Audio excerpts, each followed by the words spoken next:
Good afternoon. Hi there. My name is Emily Underwood. I'm the Community Initiative Specialist at the Missouri Historical Society, and I want to thank you for joining us today for this installment of the STL History Live series. Today's program is 25 Years Being Bosnian in St. Louis with Adna Karamehic Oates, Ben Moore, and Akif Sogo. The Missouri Historical Society hosts 2 to 3 of the History Live programs every week, so be sure to check out the full lineup on our website, which is mohistory.org, or you can look on the Missouri History Museum Facebook page and go to the events and find them there. The next program is called River Cities, and that one is coming up on Tuesday, May 19th at 11 o'clock a.m. Before we get started, I want to take just a moment to express some gratitude. First, a big thank you to our members. We are so appreciative of you now and always, and of the support that you give to us that helps programs like STL History Live keep running. And if you're not a member, but you'd like to learn more about our membership program, there is a URL that I posted in the chat, and you can copy and paste that to get more info. I also want to recognize the support of the Zoo Museum Tax District with a sincere thank you to everyone in the St. Louis area for your tax contributions, so thank you. Our program today is going to run about 20 to 30 minutes with about 10 minutes for Q&A. You can submit any questions you have through the Q&A button that's at the bottom of your screen there in the toolbar. And we would appreciate it if you wait until closer to the end of the presentation to post your questions, and we will do the best that we can to get to as many of them as possible in the limited time that we have. We are also providing closed captioning today, so if you'd like to turn that on, you should be able to turn on subtitles in the toolbar as well. Also, if you want to go back at any point and rewatch this presentation or see any of the other STL History Live presentations, you can go to the Missouri Historical Society's YouTube channel and find them all there. We post them on the Monday following the presentation, so look for that then. And then finally, at the end of the presentation, we would love to get your feedback. You'll notice that at some point during the program, there'll be a tab that pops up. It is not a pop-up ad. That is us asking for your thoughts. So please make sure at the end to take a minute or two and let us know what you think about today's program. And so let's go ahead and start that program. I want to quickly introduce our presenters to you today. You're going to hear first from Ben Moore, who teaches at Fontbonne University and has directed the Bosnia Memory Project since 2007. He's going to give a brief introduction and a little bit of context for you. And then you're going to hear from Adna Karamehic Oates and Akif Sogo. Adna is from Visoko in central Bosnia and came to the US in 1997, and she also works with the Bosnia Memory Project. Akif is the president of St. Louis Bosnians, which is a nonprofit organization dedicated to working with and on behalf of the Bosnian community in St. Louis to foster better relationships, understanding, and development of the Bosnian community and other communities through education, relief, and cultural programs. And with that, I'm going to turn it over to Ben. Take it away.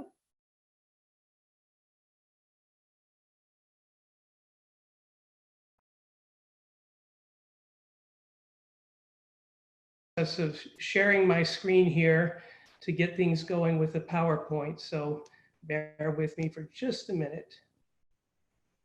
The Bosnian immigration to St. Louis has had positive effects on the St. Louis metropolitan area, but it was caused one of the worst calamities to befall Europe ever, and certainly the worst since World War II.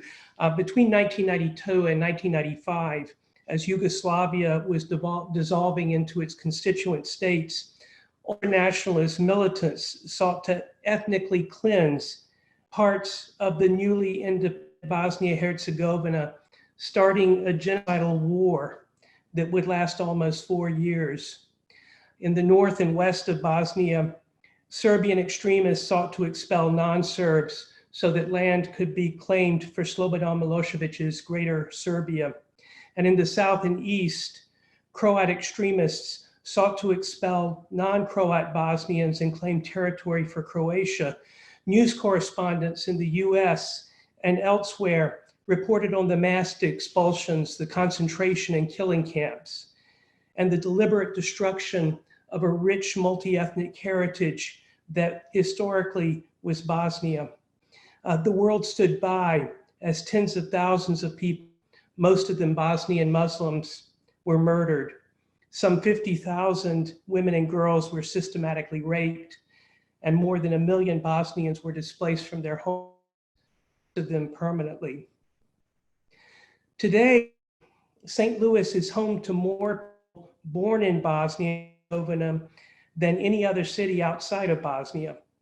And given the extent of the atrocities and the general failure of the world to intervene, it is all the more remarkable that our Bosnian community become a decidedly beneficial force in St. Louis, revitalizing neighborhoods and contributing to the well-being, the interest, and the diversity of our metropolitan area. The Bosnia Memory Project at Fontbonne University is dedicated to establishing an enduring record of the experiences of Bosnians who live in St. Louis. We believe that Bosnians are the best people to tell the stories of Bosnia-Herzegovina and Bosnian diaspora. And we also believe that it is crucial to record the experience of both older and younger Bosnian Americans, as together they negotiate the complicated questions of cultural identity that have come because of forced displacement to St. Louis. This, I believe, is a St. Louis story, but it's also an international story, one that reminds us that the world begins at our neighbor's doorstep. And with that, I'd like to turn to two of our neighbors, Adna and Akif, and begin with a question for Adna. Adna, what is the most important thing to know about about life before the war and the genocide? Thanks, Ben, for the question and for sort of that short history of why Bosnians are in St. Louis. I think probably the most common myth about Bosnia and probably about the region in general is that people there have hated each other for centuries, and that somehow what happened, the conflict and the genocide, was inevitable. And it was a very convenient argument, I think, that we heard very often in news commentary, as well as by actors in the international community, as a way of arguing against why they should be getting involved.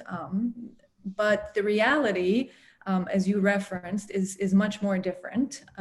And that is also why the reality is even more tragic. The reality of what happened is even more tragic. Because before the war, people lived not only alongside each other, but they lived together. And that has been historically documented in books about Bosnia.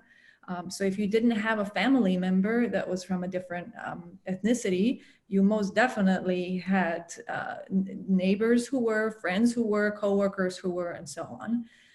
And culturally, in Bosnia, there's the neighborly attitude. This neighborly attitude is a very important and valued social quality, meaning that you not only respected other ethnic groups' cultural practices, but you also shared in them. So that is sort of what I remember, my family remembers, that long history of living together.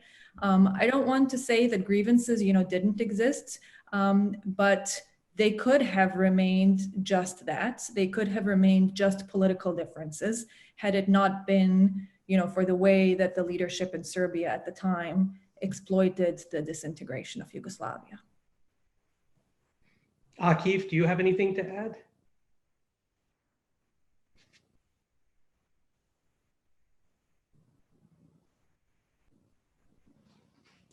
If I only Akif, you unmuted were myself, muted. right? Yeah, you were muted. There we go. Yeah. So I guess the important part in the whole constellation of Bosnia and Herzegovina in terms of pre-war existence was that it was by large peaceful place to live. People coexisted together. They intermarried together. One part that was kind of introduced from elsewhere was the part of that age-long hatred, ethnic hatred, which is visible in a number of books available. It's just not correct, because we can't trace that age-long hatred more than the last 50 to 100 years. So in that instance, it was very welcoming place to live. However, with that being said, it doesn't mean that it didn't have its own internal struggles. There was a group of people within even Bosnia, within Yugoslavia, that were denied their own ethnic identity, among the other things. It was a country in which religious rights were to a certain extent suppressed. So if you were a practicing Muslim, for example, you were not able to rise up in ranks in firms or as a government official or anything in that terms, largely because of the communism. But overall, in terms of the living on that day-to-day basis, it was a country that was very much so livable, to say. Mm. Akif, what does genocide mean, and why is it important to call this a genocide? Yeah, so without going into actual definition myself, I think Adna would be more qualified to offer that. I'll just say that, the genocide itself in terms of Bosnia was defined through the courts, International Court in The Hague, and through the number of cases. But why is it important to call it a genocide for us as the Bosnian Americans, for Bosnians in general, is because of the stages of genocide. And we're currently in the last stage of genocide, which is perhaps the most dangerous stage of them all, and that is denial. We have a widespread denial of a genocide. The repentance for the things that were done in Bosnia never really fully took place. So there was no conscious attempt to say, yes, this happened, and we need to forgive to each other, not necessarily forget. No one will be able, at least in our lifetimes, to forget, and we'll work really hard that generations to come don't forget that. But that repentance never took place.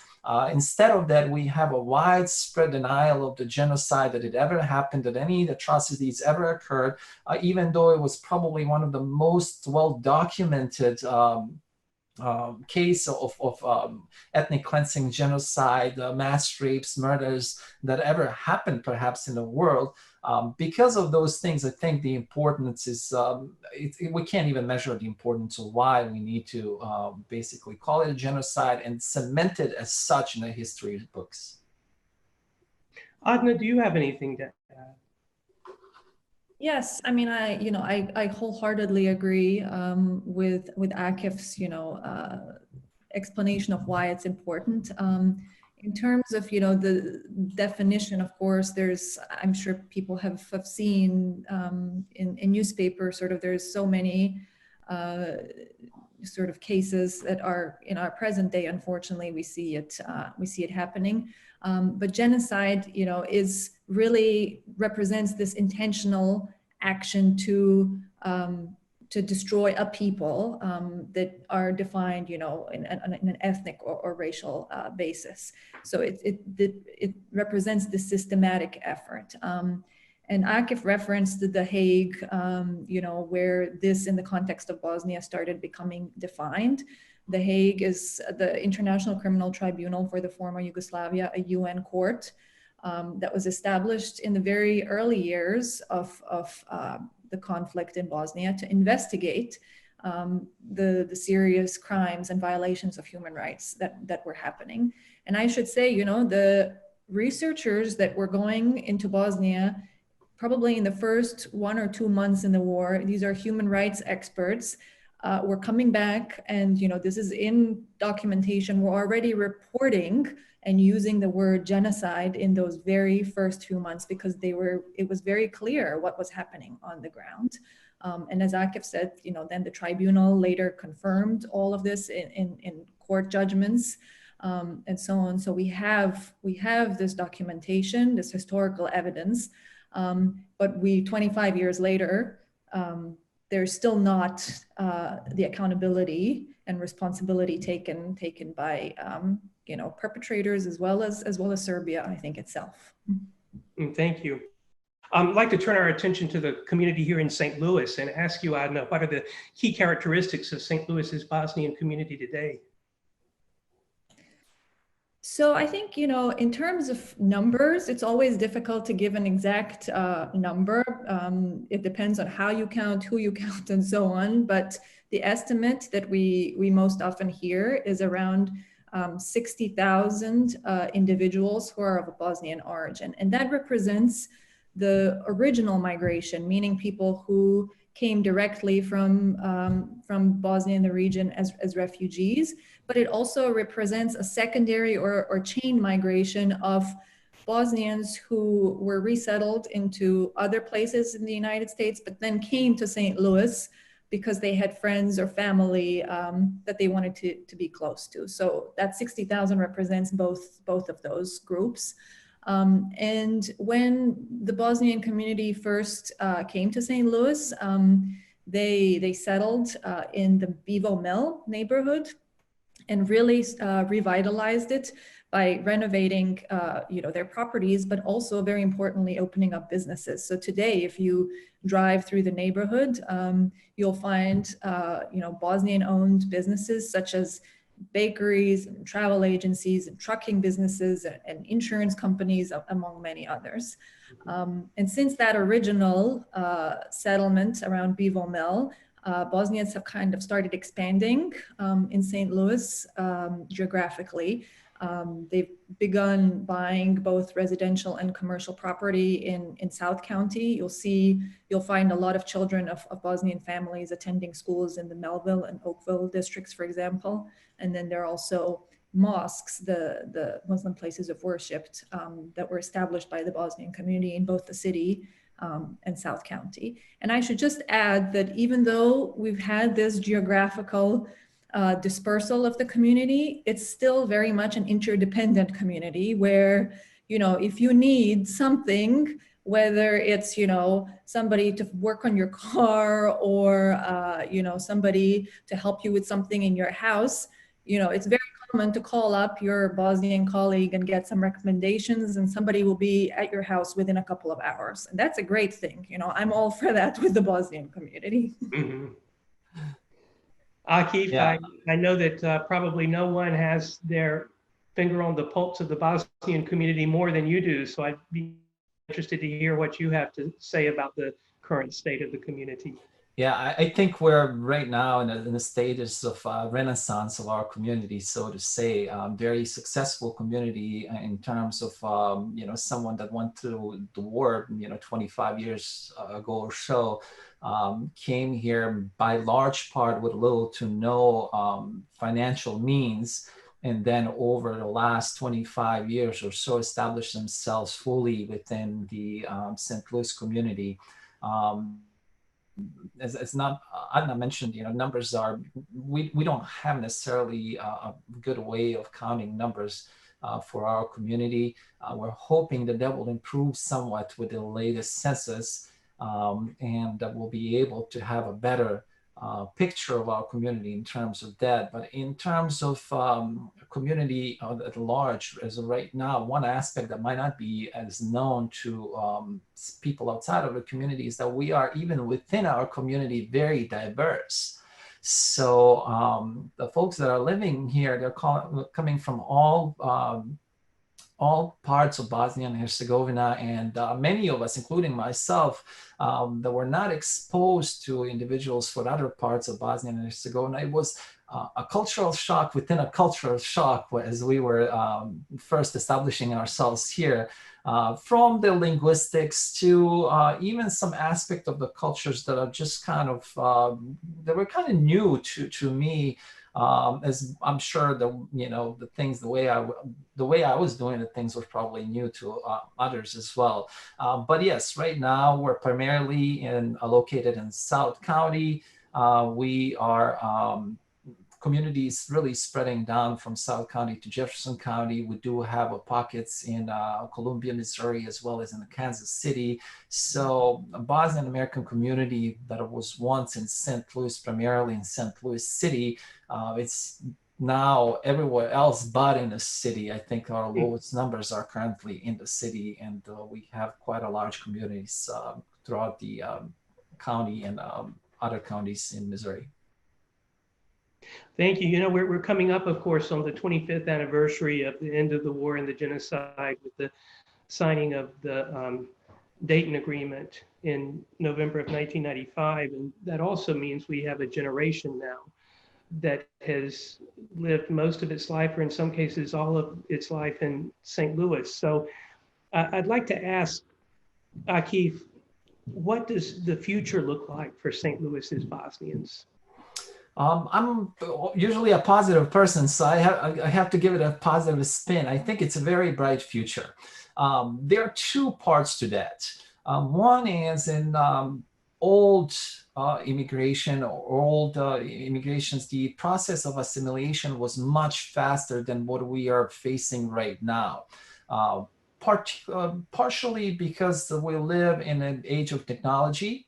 So we're able to stay in constant contacts with our family members back in Bosnia. We're watching here channels that they are watching in Bosnia through the TV IP services. So we're able to stay constantly engaged on a daily basis. Sometimes even we find out news that are happening in the Bosnians before our relatives. So from that aspect, I think we're gonna maintains much of our Bosnianness, so to say, quote unquote, much longer than, for example, German Americans were able to hold on to their heritage. So in that aspect, I think the diversity that comes from it, St. Louis will benefit from it for a long time to come. And that would allow us as well to flourish even further. Our younger generations are taking more of the engaged approach with the corporations and the large businesses, but I think that soon enough will come again a small shift toward that. What made us establish ourselves so successfully in the first place, which was that entrepreneurial spirit. And the number of businesses, I think, will increase again.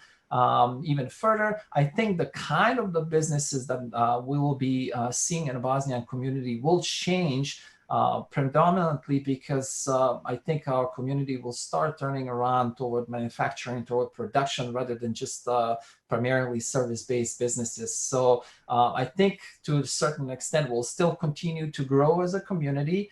But I think we will remain high levels of that integration within St. Louis community as well. Adna, anything to add? Yeah, I mean, I'm also positive, like Akif is. I think, you know, he's absolutely right.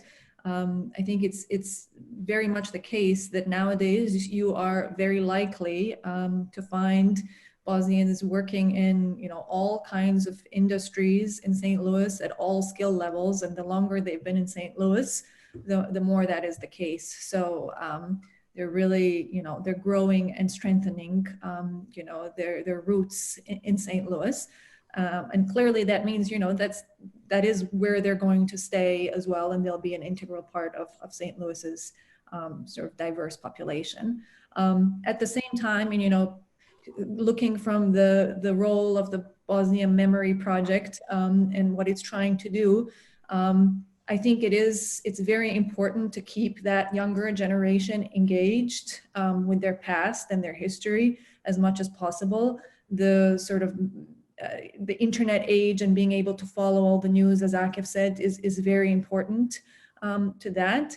But I think, you know, it's also understandable that they don't have the same sort of nostalgia, the same attachment to Bosnia and to maybe the knowledge of the language as their parents and grandparents. That doesn't mean that they don't, that they want to sort of set aside that history. On the contrary, I think the Bosnian Americans, the young Bosnian Americans that we talk to are very interested in, you know, knowing more about their history and you know, are interested in participating to gain more knowledge about that history, what brought their parents and grandparents to St. Louis. So we hope, you know, with the oral histories that the project is collecting, that they're going to be a resource not only for, academics who are working on migration issues, diaspora issues, genocide issues, but also for the community, the Bosnian American community for generations, who are going to use those histories to learn about and to appreciate and to know their past much more closely.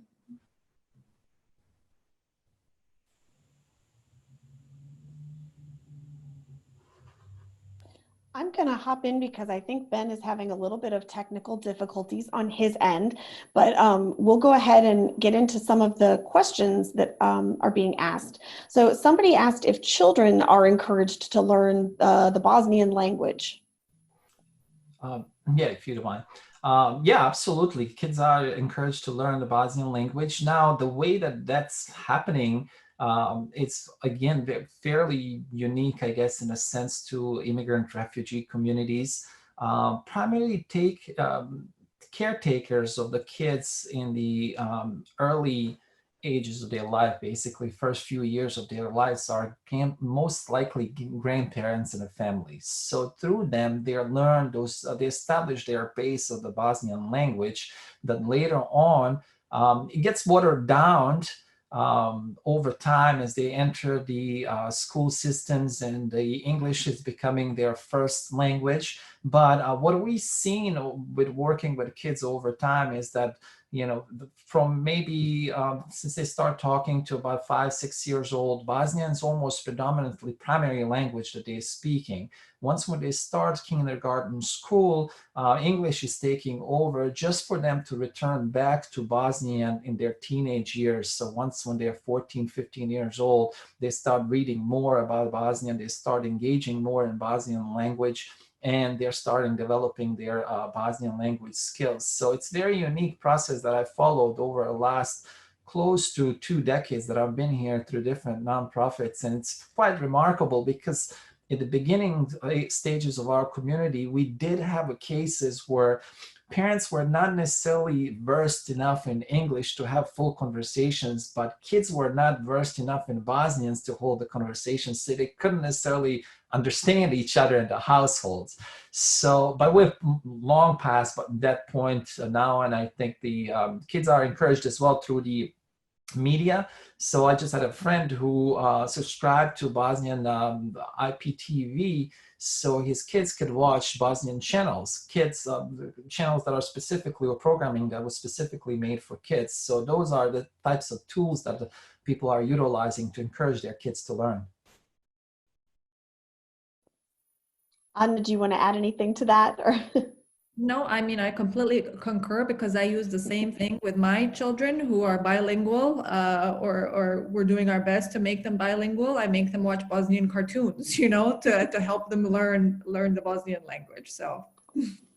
Great. We've had a couple of questions here about the sort of religious and ethnic makeup of the Bosnian community in St. Louis, kind of what percentage might be Muslim, Christian Orthodox.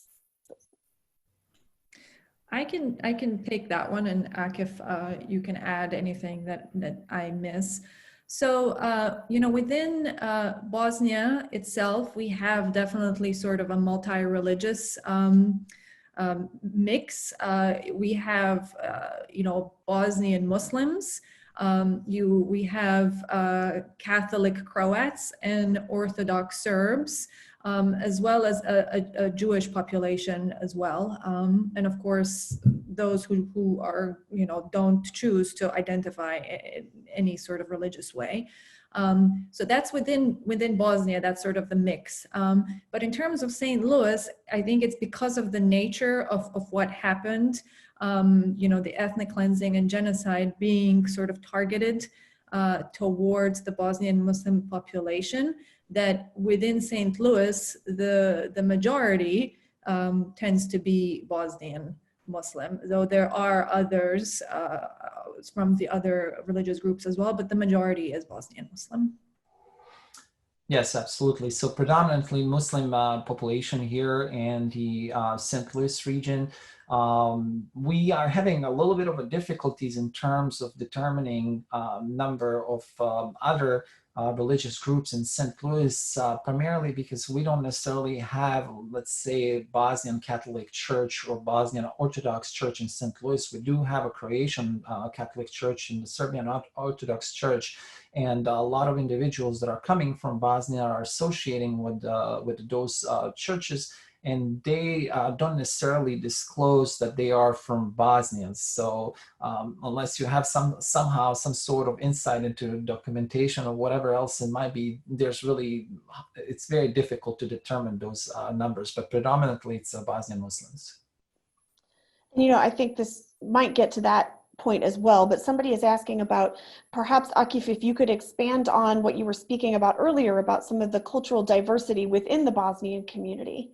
And that may be what you were just talking about. Well, there are a number of different differences, but for example, the most shocking one for me was the linguistic dialect differences that I wasn't exposed to as much as I was in Bosnia, because I grew up in central part of the Bosnia, and I didn't necessarily, and I was very young as well prior to the war and during the war. So it was to me very surprising to have opportunity to hear someone that speaks someone different from me, and it's coming from the same country that I am. And it's a very small country. There are different names for same objects. There's a different, in terms of cultural aspects, like the things that were called differently, made differently. In terms of food, like there's the same food that was made differently. There were different spins on food, different spins of clothing. I mean, you name it. There was a lot of differences when it comes to people that, let's say, were coming from the western parts of the Bosnia, especially linguistically, to the people that were coming from the eastern parts of Bosnia, and again, in terms of some of the habits and some of those cultural traits as well. I'm going to kind of combine two questions here. So we had one question that is, what was the genocide targeted toward all Bosnians or certain religious groups or socioeconomic groups? And then kind of as a follow-up to that, another person had a question about whether or not there's been any kind of cooperation or reconciliation efforts among refugees who are Bosniak, Bosnian Serbs, Bosnian Croats. So there's two different questions, but they sort of seemed to go thematically. So, I mentioned that the Bosnian community in St. Louis tends to be mostly Muslim, because the genocide was targeted sort of towards Bosnian Muslims. So that explains also the large population of Bosnian Muslims in St. Louis. In terms of reconciliation efforts, I think it's not you have many cases of people from the other ethnicities. It wasn't such a black and white division between people, so you have many who are of different ethnicities who really sort of felt for the cause of Bosnian Muslims, who are very sort of united in protecting Bosnia as a multi-ethnic state. And that's a very important sort of vision for all of those that are trying to launch any kind of sort of reconciliation initiatives, that if we can agree that this is something worth maintaining and capturing, that is sort of the starting point of any kind of reconciliation and cooperation. Akif, I don't know if you have anything to I think we are two different kinds of people when it comes to us being within the Bosnia and us outside of Bosnia. The modus operandi is completely different, meaning that reconciliation in Bosnia wouldn't be an issue if the political situation allows it not to be an issue. Often what happened in the 90s is used for the ethnic division, so people stay apart from each other and they can be easily controlled by the ruling parties. When it comes to that second part, us, for example, here in St. Louis, we don't have that issue. I mean, regardless of where they were coming from, regardless of our ethnic background or our religious background, we don't necessarily have any issue having a very fruitful, positive relationships with one another. And oftentimes, we're in the same awe over what's happening in Bosnia in those terms. So,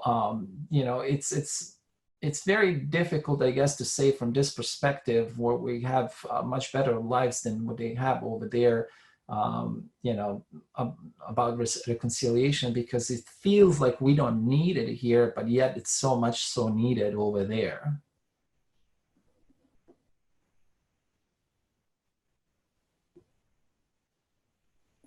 Thank you. We have two more questions, so I'm going to go ahead and just ask both of them. And one of them I think might be a quick answer, which is, do either of you ever return to Bosnia? I definitely do. My parents and all of my relatives are in Bosnia. So, I would be in big trouble if my parents didn't get to see their grandchildren. So we make very regular annual trips during the summer. And I don't know about this summer. I'm still, crossing my fingers, but we'll see. Yes, absolutely. It did become an annual trip now for my family as well, and for many families in St. Louis, it is an annual outing. I think thousands of people from St. Louis are going over to Bosnia each year. And that's why I think we're the largest and biggest proponent of international flights from St. Louis to Europe. So we're crossing our fingers that will happen. As Adna said, I'm not sure that we'll have a positive outcome this summer, but as soon as the situation gets a little bit more relaxed, I think, again, scores of people will continue traveling. And that's why we also need, international airlines landing in St. Louis so we can avoid that layover in Chicago or Newark or somewhere else. Absolutely. We've got time for just one more, and that's somebody asked about what you see as the challenges that the Bosnian community is facing. That's a very difficult one from this perspective. We as I mentioned before, we are an integral part of this community that's fully integrated into society, and we have fairly same challenges. For example, one of the challenges for us is our youth and opioid crisis and the opioid uses in our community amongst the youth. So that's something that's very pressing for the community. Outside of that, we are in a state of pandemic right now, so there is a fear for livelihood in terms of loss of jobs, in terms of businesses shutting down. Overall, we're already past the point of English being primarily our second language, because we are, again, 25 years into our resettlement. Last people that were arriving here as refugees arrived in 2005, large waves in 2001. So we're already, US educated, US acclimated and integrated. So we are facing very similar struggles that are facing general population in St. Louis. So those are the aspects that, are very similar to everyone else, really.